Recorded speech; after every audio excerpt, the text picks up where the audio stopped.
자, 수강생 여러분 반갑습니다. 금융하면 정석, 금융의 정석 김정석입니다. 자, 이번 시간 이제 우리 1과목의 마지막 챕터죠. 펀드 평가 부분입니다.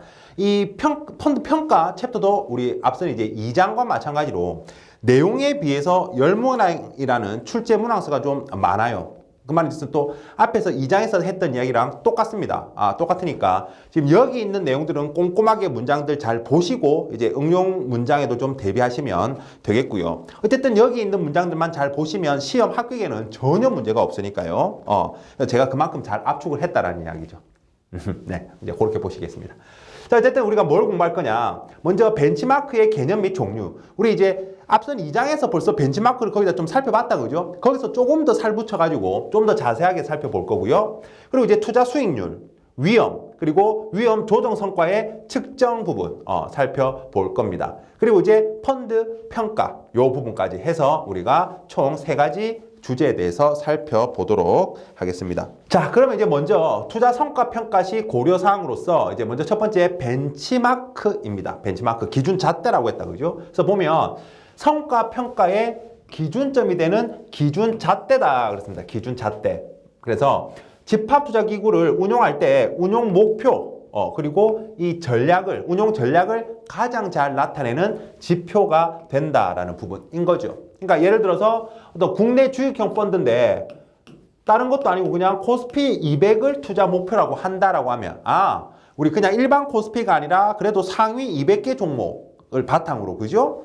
이제 벤치마크라고 하니까 이제 벤치마크로 잡았으니까 이 녀석이 운용할 때 일단 기본적으로 이게 액티브형이라면 이 코스피 200보다는 높은 수익을 위해서 어떤 적극적인 매매 전략을 펼치겠구나 라든지 뭐 여러 가지 다양한 것들도 알 수가 있다라는 거죠. 그리고 그 포트폴리오 안에 어떤 종목들이 구성되었는지 본다면 이 펀드 매니저는 이 코스피 200개 종목 수익률을 초과 수익을 내기 위해서 종목을 이렇게 구성했구나.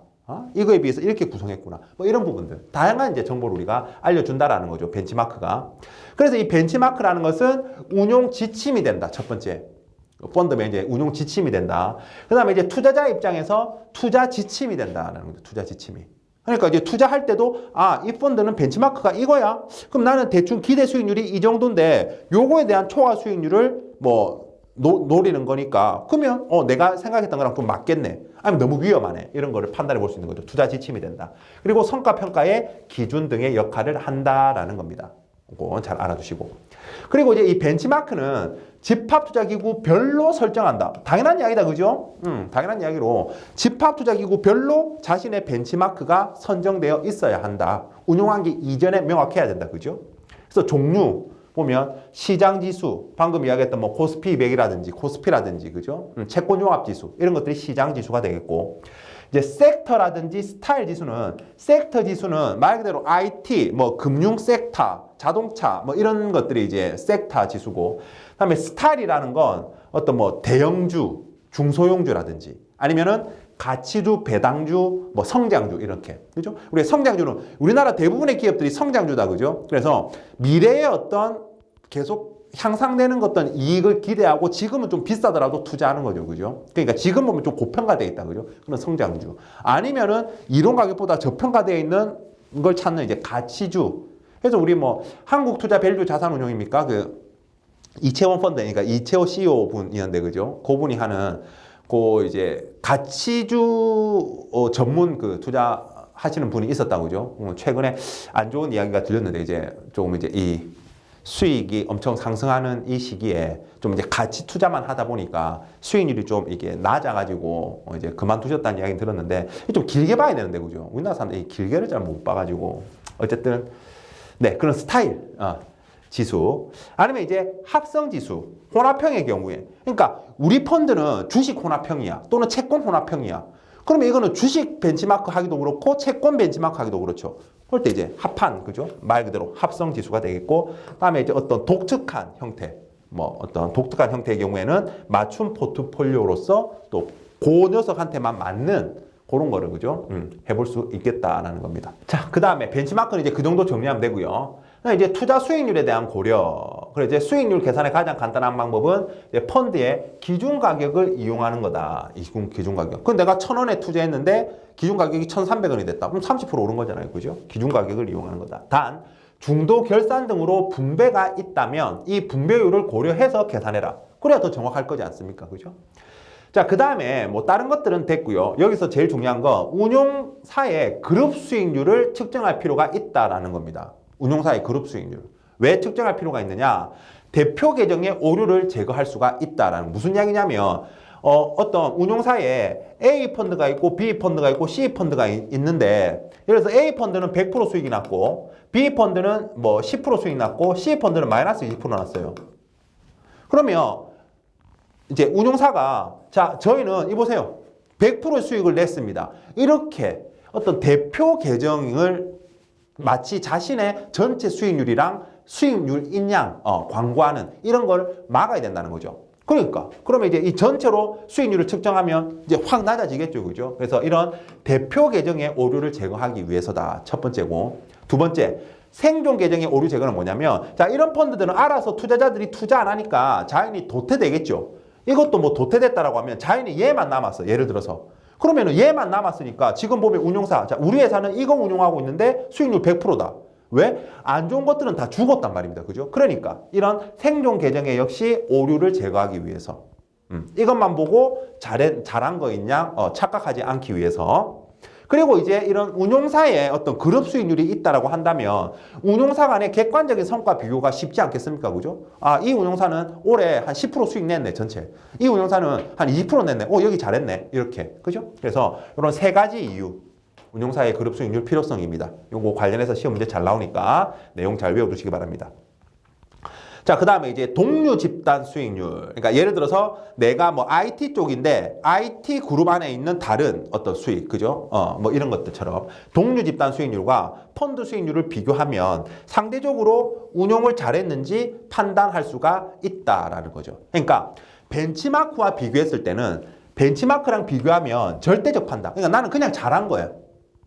예를 들어서 코스피 100이 벤치마크다라고 해서 우리 펀드가 코스피 100 수익률은 동일 기간에 10%였고 우리는 20%다라고 하면 그냥 우리 펀드 잘한 거예요. 그냥 잘한 건데 그냥 잘한 거고 절대적으로 그냥 잘한 거고 근데 반면에 우리가 이제 뭐 예를 들어서 이건 이제 펀드가 아니고 좀 쉬운 예를 들기 위해서 예를 들어서 나도 이제 IT 쪽으로 투자를 했는데 IT 쪽 투자를 했는데 다른 이제 IT 쪽 펀드들하고 비교해 보는 거지. IT 쪽에 투자하는 펀드들하고 그러니까 이제 상대 비교인 거지. 그죠? 같은 동료 집단 하고 비교했을 때 걔들보다 더 잘했다. 그러면 걔들보다 상대적으로 내가 더 잘한 거죠. 그죠? 그래서 상대적으로 운용을 잘했는지 판단해 볼 수 있다는 거죠. 뭐와 비교하면? 동료 집단이랑 비교하면입니다. 그죠? 자, 그렇다면 수익률은 뭐 요 정도. 그래서 여기서는 펀드 평가에서는 우리 2장에서 수익률 계산하는 거는 2장에서 했으니까요. 여기서는 수익률과 관련해서는 그냥 요런 이야기 하려고 평가와 관련해서 있었던 부분입니다. 자, 위험도 마찬가지. 이제 보면 투자 위험에 대한 고려는 요것도 시험에 이거 뭐 거의 나온다고 봐야죠. 절대적 위험과 상대적 위험으로 구분해낼 수 있습니다. 그래서 절대적 위험은 어떤 절대치 위험의 변동성을 숫자로 표시한 거다라고 생각하시면 되는 거죠. 그래서 우리 앞에서 공부했던 표준 편차 2장에서 공부했잖아요. 그죠? 표준 편차. 그리고 이제 바라는 게 있어요. value and risk. 그래서 바인데 A는 항상 소문자로 씁니다. 왜냐면 VAR 이렇게 쓰면 이것도 있잖아요. 그죠? 이거 아니면 그냥 소문자로 쓰면 이게 뭐냐면 이 두 개는 이제 분산을 variation이라고 하거든요. variation. 그래서 variation의 약자로 쓰게 되니까 우리가 바라고 하는 건 이렇게 A를 소문자로 씁니다. 그래서 이건 뭐냐면 이제 앞에 뭐 이상한 거 다 떼고 결론만 이야기하면 최대 손실 가능 금액입니다. 최대 손실 가능 금액. 그래서 이 펀드의 바가 1억이다. 그럼 최대 손실 가능 금액이에요. 일정한 확률에서 일정한 신뢰 수준 하에서 일정 기간 동안 최대로 손실할 수 있는 금액이거든요. 어쨌든 그게 바예요. 그러니까 이것도 어떤 절대적인 크기잖아요. 그죠? 양이잖아요. 그래서 이거는 수익률의 안정성을 중시하는 전략에 이런 이제 위험 지표들을 사용하는데 적합하다. 안정성을 중요시하는. 그래서 표준 편차는 뭐 변동이죠. 그죠? 하락도 그렇고 상승도 그렇고. 근데 바는 최대 손실 예상 금액 요것만 보는 거고 어쨌든 양으로 보는 거니까 절대적 위험이고 그래서 수익률의 안정성을 중시하는 전략에 적합하다. 그러니까 시험에 이렇게 나오는 거죠. 다음 중 수익률의 안정성을 중시하는 전략에 적합한 위험 지표는 그러면 뭐 찾으면 돼요? 얘나 얘 찾으면 된단 말이죠. 반대로 사전에 자산 배분이 정해지고 실제 운용 단계에서는 벤치마크를 추구하는 경우에 적합한 위험 지표는 무엇인가? 아니면 모두 골라라.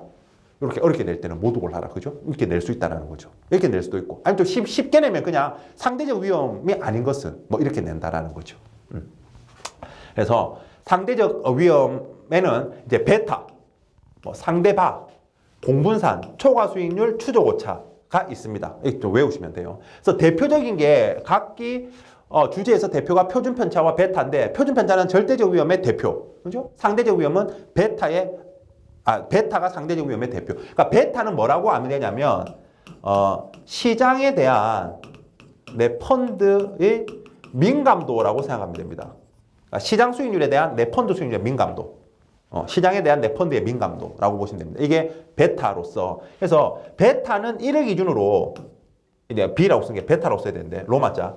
베타는 1을 기준으로 1보다 크면 그 펀드는 공격적으로 운용되고 있고 베타가 1보다 작으면 그 펀드는 방어적으로 운용되고 있다라고 이야기를 합니다. 왜 그러냐? 이까 알겠지만 베타가 1이라는 소리는 내 펀드와 시장이 같이 움직인다는 소리예요. 그러니까 시장이 10% 오르면 내 펀드도 10% 오르고 시장이 10% 떨어지면 내 펀드도 10% 떨어진다는 소리예요. 똑같죠? 근데 만약에 베타가 1.5다라고 하면 내 펀드의 수익률이고 시장 수익률로 한다면 1.5다라고 한다면 시장이 10% 오를 때 내 펀드는 더 많이 그래프는 하지 맙시다. 괜히 잠깐만요.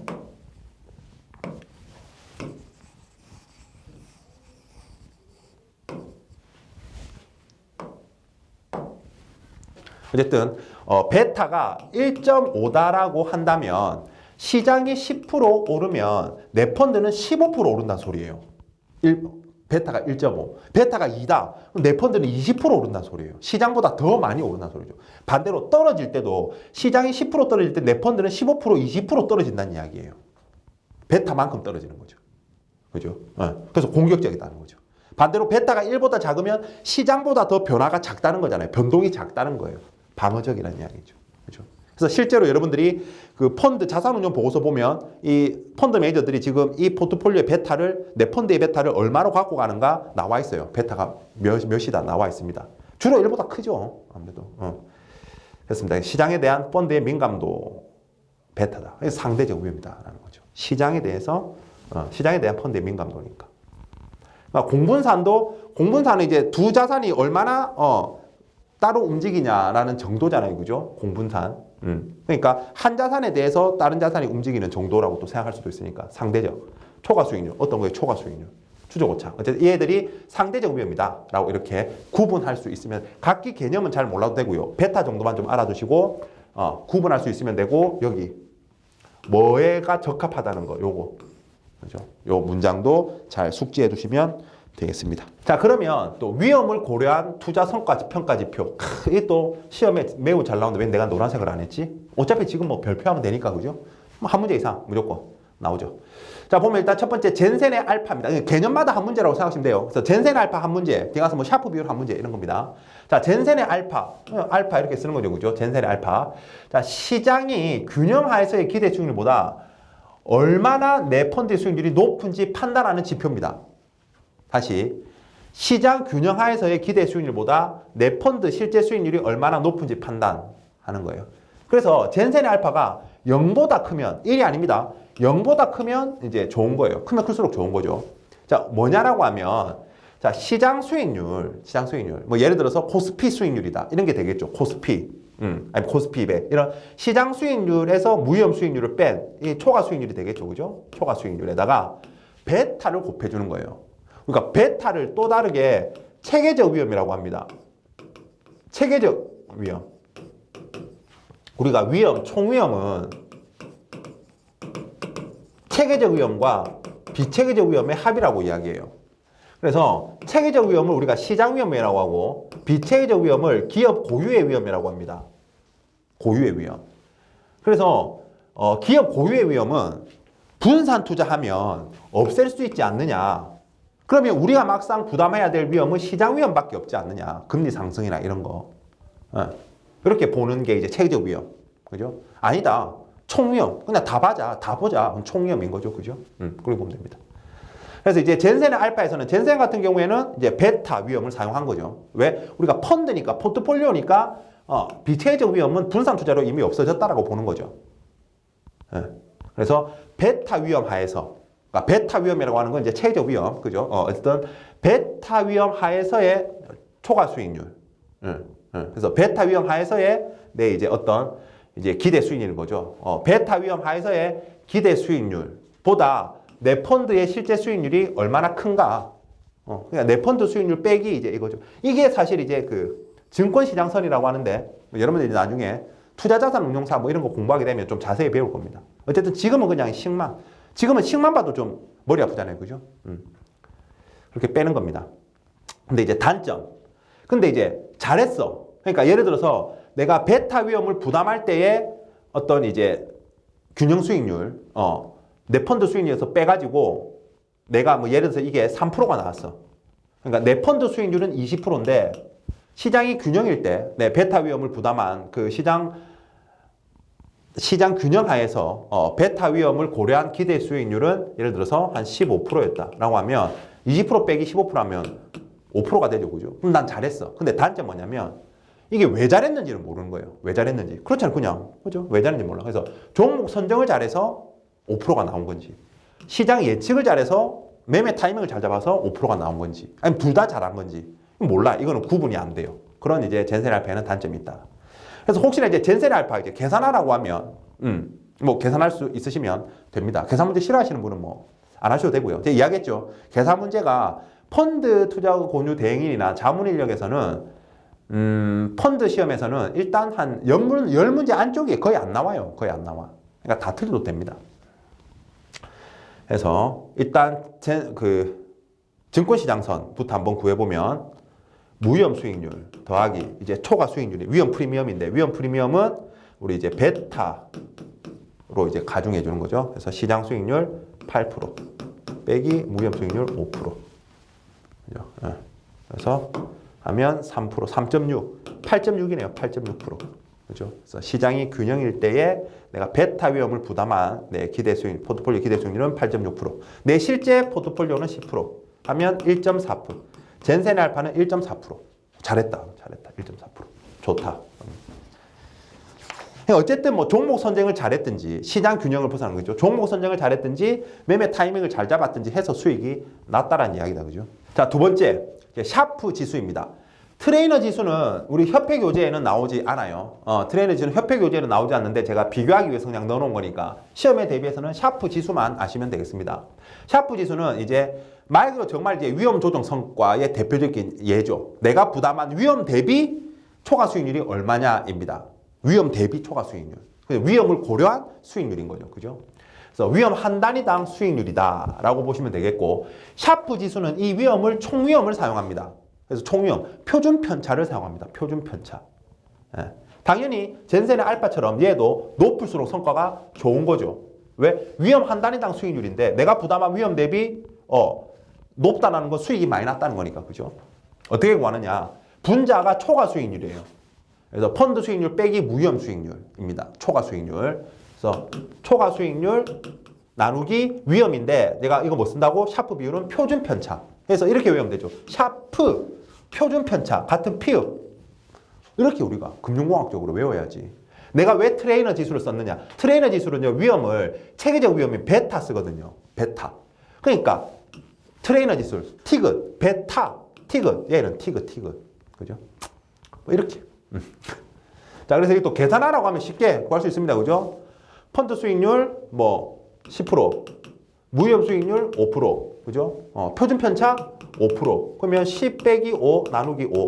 1이네요. 그죠? 이런 식으로 구하면 됩니다. 뭐 어렵지 않아요. 샤프 지수는 전혀 어렵지 않습니다. 젠센의 알파보다는 훨씬 쉽지 뭐. 그죠? 요게 식입니다. 자, 사용시 유의사항이 있습니다. 근데 자, 동일한 유형의 펀드를 동일 기간에 평가해야 이렇게 이제 이걸 가지고 비교할 수 있다. 그러니까 A의 샤프 비율은 1. 뭐 샤프 지수, 샤프 비율 같이 씁니다. 그렇게. B의 뭐 샤프 비율은 1.5다라고 했을 때 이 두 개가 그래서 B가 좋네라고 이야기를 하려면 동일한 유형이어야 되고 두 개가 그다음에 요 샤프 비율을 했을 때 저 수익률이 동일 기간에 평가된 것이어야 된다는 거죠. 그리고 아무래도 장기 수익률을 사용하는 것이 바람직하겠죠. 당연히 수익률이 그죠. 편차가 있을 수 있으니까 장기 수익률을 사용하는 것이 바람직하다. 그리고 분자가 마이너스 수익률을 가지면 사용이 당연히 어렵죠. 계산식에서 마이너스 값이 나오니까 그죠. 자, 이런 유의사항까지 체크해 놓으시면 되겠습니다. 자, 그럼 계산 문제 한번 해볼까요? 자, 이렇게 해서 만약에 그 샤프 비율을 구하라고 했다. 아니면은 요 계산 문제를 가지고 뭐 이제 이렇게 물어보죠. 지문 1번. 이제 A 펀드보다는 B 펀드가 뭐 좋다. 뭐 이런 식으로 막 이렇게 이제 딱 나오는 거죠. 그럼 먼저 내가 계산을 해야지. 그래서 펀드 수익률 20%, 무위험 이자율 4%. 그러니까 0.2 빼기 0.04 나누기 표준 편차 0.1. 얼마죠? 1.6인가요? 0.16 나누기 0.1이니까. 그죠? 1.6이고. 자, 그 다음에 B 0.34 빼기 0.04 나누기 30% 0.3 1이네요. 이거는 1. 그죠? 1. 이렇게. 그러면은 우리가 그냥 봤을 때는 B가 수익이 많이 났네? 라고 생각할 수 있는데, 그죠? 우리가 이제 위험 조정 성과. 내가 부담한 위험 대비 성과는 A가 훨씬 나아요. 그죠? A가 훨씬 나아. 자, 이렇게 이제 선택해 볼 수가 있는 거죠. 이런 이제 지문들 이제 막 나올 겁니다. 그럼 이제 우리가 찾아서 분석해 보면 되는 겁니다. 요거는 이제 혼란을 주려고 낸 거다, 그죠? 요거는 이제 베타는 트레이너, 같은 티귿, 같은 피읍, 이렇게 생각하시면 됩니다. 계속 머릿속에 넣으시면 충분히 푸실 수 있으실 겁니다. 다음에 이제 마지막으로 정보 비율이라는 용어 있어요. 정보 비율. 같은 말로 이제 평가 비율이라고 하는데 이건 뭐냐? 이건 그냥 요 문장만 보시면 됩니다. 그래서 다음에서 설명하는 게 뭐니? 정보 비율. 이렇게 찾아내면 돼요. 자, 적극적 투자 활동의 결과로 발생한 초과 수익률. 초과 수익률. 그거를 그 초과 수익률에 대한 표준 편차로 나눈 거예요. 이것도 사실 초과 수익률 나누기 표준 편차예요. 근데 이제 요 앞에 뭔가 말이 더 붙는다 그죠? 살이 더 붙었어요. 그죠? 그래서 이것도 내가 부담한 위험 대비 어떤 초과 수익률이니까 그죠? 위험 조정 성과죠. 정보 비율. 높을수록 좋은데 어느 정도의 값이 좋은지 이론적인 근거가 없다. 요 문장. 정보 비율 거고. 그래서 운을 제거하기 위해서 성과 측정 기간은 충분히 길어야 한다. 좀 당연한 이야기. 그죠? 이렇게 세 문장. 정보 비율에 대한 설명입니다. 뭐 요 정도 그냥 간단하게 보면 될 것 같아요. 예. 자, 그 다음에는 이제 우리 두 번째 2번 성과 평가의 종류 이제 살펴봅시다. 성과 평가의 종류는 투자자 관점에서 투자자 입장에서 성과 평가를 할 수도 있고요. 아니면 이제 운용자 입장에서 성과 평가를 할 수도 있어요. 그죠? 그래서 투자자 관점의 성과 평가라는 것은 뭐 쉬운 이야기예요. 투자자가 실제로 얻은 수익을 바탕으로 투자 목표 달성 여부를 판단하는 거다라고 이야기해 볼 수 있는 거죠. 그래서 이거는 이제 자산 배분의 선택이라든지 투자 시점의 결정 및 투자한 펀드의 운용 수익률이 그 평가 대상이다라는 겁니다. 그러니까 여기는 투자 시점의 결정까지 들어가죠. 이 투자자가 이제 지가 돈을 언제 내느냐 이런 것도 그죠. 이제 이건 투자자가 선택하니까 그죠. 이런 것까지 다 고려된. 그래서 다시 자산 배분의 선택, 투자 시점의 결정, 투자한 펀드의 운용 수익률 이런 것들 평가 대상이라면 펀드의 성과 평가는 말 그대로 펀드의 운용 결과가 양호하였는지 판단하는 거다. 즉 운용자의 운용 능력을 판단하는 거다라는 거죠. 그래서 이거는 해당 펀드에 거치식으로 투자한 경우 투자자 관점의 성과 평가 결과와 동일하다. 그죠? 왜냐하면 투자자가 그 돈을 내는 그 외에는 좀 자유로워야 된다는 거죠. 그죠? 그거는 이제 운용자가 통제할 수 있는 게 아니니까. 그래서 2번은 그 말. 그래서 요 문장들 정도 읽어 놓으시면 되겠습니다. 자, 그리고는 이제 펀드 평가입니다. 자, 우리가 일반적으로 그 펀드 평가의 개괄적인 어떤 흐름을 한번 쭉 살펴보고 요거 보기 전에 펀드 평가의 개괄적인 흐름을 좀 살펴보면 일단 우리가 이제 그 성과 평가를 하기 위한 이제 기준들 필요하죠. 그래서 그 기준들 같은 경우에 일단 집합 투자 기구 이제 유형을 분류합니다. 그죠?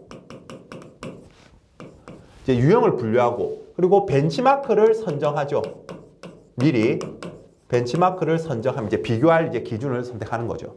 그 다음에 이제 우열을 이제 한번 가려 보는 거죠. 우열을 가리기 위해서는 수익률을 측정할 거고, 위험을 측정할 거고, 그러면 위험 조정 성과, 그죠? 다 나왔으니까 위험 조정 성과를 측정할 거고, 그러면 이제 우리가 등급이 부여될 겁니다. 등급이 이제 서로, 그죠? 그래서 우열을 가릴 수가 있을 거예요. 자, 그리고는 이제 성과의 질적 특성도 한번 판단해 봐야죠. 질적 특성. 위에는 이제 어떤 양적 특성을 이제 본 거니까, 그죠? 질적 특성. 그래서 성과 요인을 이제 한번 분석해 보고, 뭐 매매 타이밍을 잘했니? 아니면 자산 배분을 잘했니? 아니면 종목 선정을 잘했니? 이런 성과 요인을 분석해 보고, 또 그걸 또 더 자세하게 분석하기 위해서 포트폴리오를 한번 분석해 보겠죠. 그죠? 포트폴리오를 분석해 보고. 자, 그리고 이제 운용회사, 운용자, 정성평가를 해 볼 겁니다. 어떤 투자 전략이라든지 이 사람의 그죠? 투자에 대한 마인드라든지 그죠? 이런 것들을 평가해 볼 거예요. 이런 질적 특성도 한번 평가해 볼 겁니다.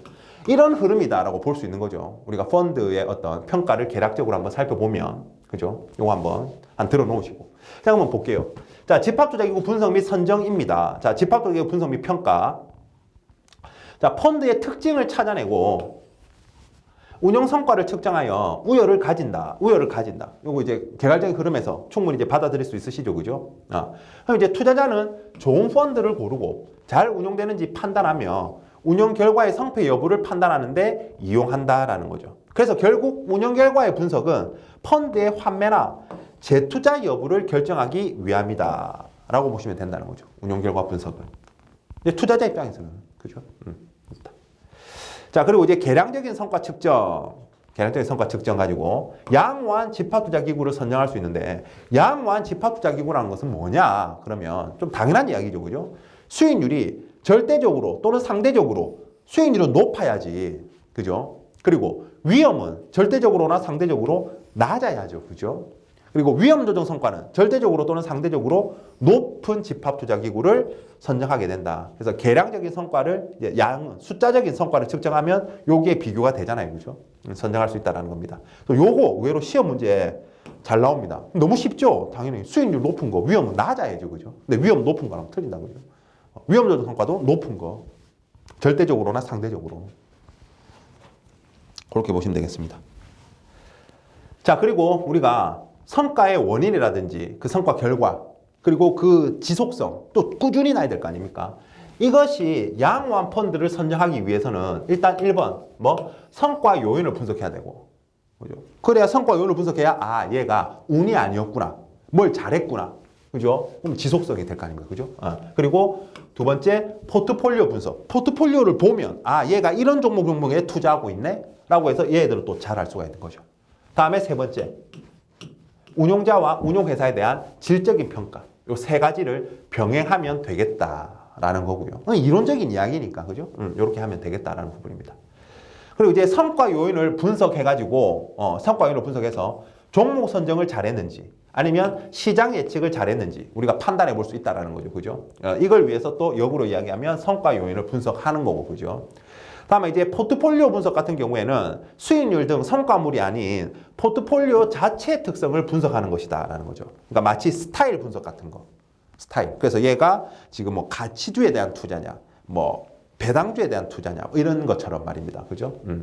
그리고 시작은 집합투자기구 내 자산의 투자 비중을 분석하는 걸로 시작하고, 그리고 운용자의 시장에 대한 운용 전략 및 과거의 성과 요인 등 파악이 가능하다라고 되어 있습니다. 포트폴리오에 어떤 종목들이 있는지를 볼 수 있으니까, 그죠? 그 시작은 이제 투자 비중 분석부터 시작해서. 자, 메타. 운용회사와 운용자의 질적인 특성 같은 경우에, 즉, 조직과 인력이라든지 운용 프로세스, 다음에 운용 철학, 이런 것들 있잖아요. 그죠? 그런 거는 집합투자기구의 장기 성과 파악에 도움이 된다라는 겁니다. 그죠? 장기 성과 파악. 그래서 이런 것들을 세 개를 파악하고 그 세부 내용은 이렇다라는 거죠. 정리하시면 되겠고. 자, 그리고 이제 양호한 성과를 달성하는 데 영향을 주는 요소 세 가지입니다. 이건 또 시험에 다음 중 양호한 성과를 달성하는 데 영향을 주는 요소로 가장 거리가 먼 것은, 나머지 하나 찾으면 되겠죠. 일단 첫 번째, 유형별 자산 배분의 선택. 계속 이야기하고 있지만 자산 배분을 어떻게 하는지가 수익에 가장 결정적인 영향을 미치더라. 그죠? 다음에 두 번째, 시장 예측을 통한 투자 시점의 결정. 이제 매매 타이밍이라는 거죠. 그리고 세 번째, 투자한 집합투자기구의 운용 수익률. 운용 수익률. 그래서 그 집합투자기구의 운용 수익률이 얼마냐. 그래서 이제 투자 시점의 결정이니까 투자자 입장에서는 결국 이거는 돈을 내고 말고는 투자자가 결정하는 거니까, 그죠? 그래서 투자자가 돈을 언제 내는지도 중요하고, 그러면 실제로 펀드 매니저의 운용 실력이죠. 어떻게 보면, 그죠? 그래서 운용 수익률도 중요하고, 그죠? 그리고 자산 배분을 또 어떻게 하는지도 중요하고, 요게 이제 투자자 입장에서 봤을 때 양호한 성과를 달성하는데 큰 영향을 준다라는 겁니다. 세 가지 이렇게 보시면 되겠어요. 자, 그리고 이제 우리 이런 당연히 이제 성과 측정을 하려면 기본적으로 전제되어야 될 게 모니터링을 해야 된다, 그죠? 그래서 모니터링은 정기적으로 해야 된다라는 거, 기본적으로 정기적으로 해야 된다. 자, 1번 성과에 대한 모니터링은 그래서 주기적으로 실시한다. 주기적으로 실시한다. 단순히 우열을 가리는 것이 아니라, 단순히 우열을 가리는 거다. 틀린 표현이겠죠. 시장 상황과 성과 원인에 중점을 두고 모니터링을 해라라는 겁니다. 그래서 이런 것들을 위해서 성과 원인과 특성의 변화 여부를 파악하기 위해서 집합투자기관의 보유자산, 그러니까 안에 포트폴리오가 어떻게 구성되어 있는지 보유자산, 그리고 매매 현황, 뭐 사고 파는지, 다음에 운용자 및 운용회사를 모니터링 한다라는 거죠.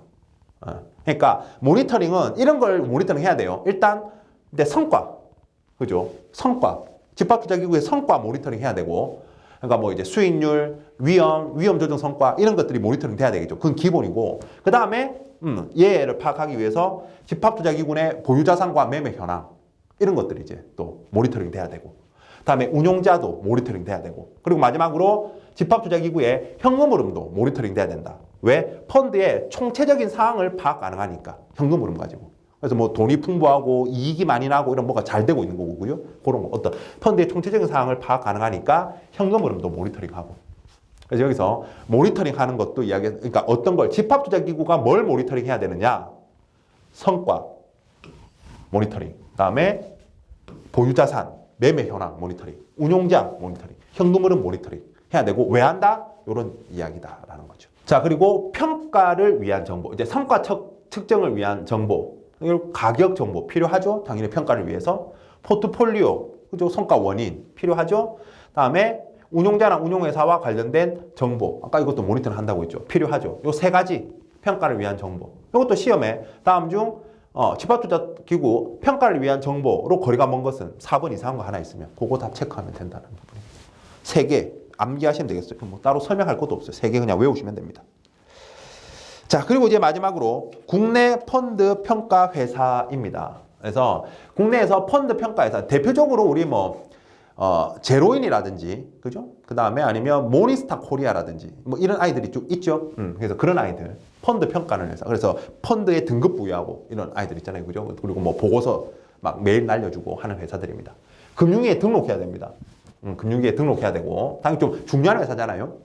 어떤 투자자들에게 좀 신중한 정보, 그러니까 중요한 정보를 제공하는 회사들이니까 금융위에 등록해야 되고, 그래서 주요 업무는 그 펀드에 대한 분석, 그리고 평가해서 이제 그 정보를 생성하고 투자자들에게 제공하는 그러한 업무를 한다라는 거죠. 그래서 이 아이들은 수집한 자료를 바탕으로 펀드 유형을 분류하고 벤치마크를 선정하고, 그죠? 그래서 주기적으로 수익률, 위험 조정 성과 등 측정하고, 그래서 등급을 부여하는 거죠. 이제 절대적, 상대적 우열을 가려주는 거죠.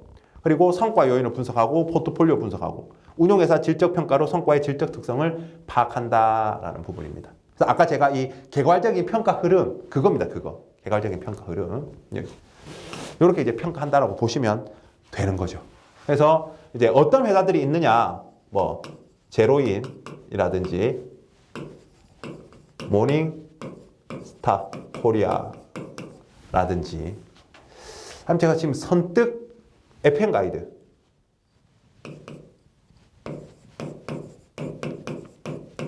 FN 가이드, 뭐 이런 회사들이 있죠. 이런 회사들이 있습니다. 뭐 참고로 뭐 요 정도 보시면 될 것 같아요.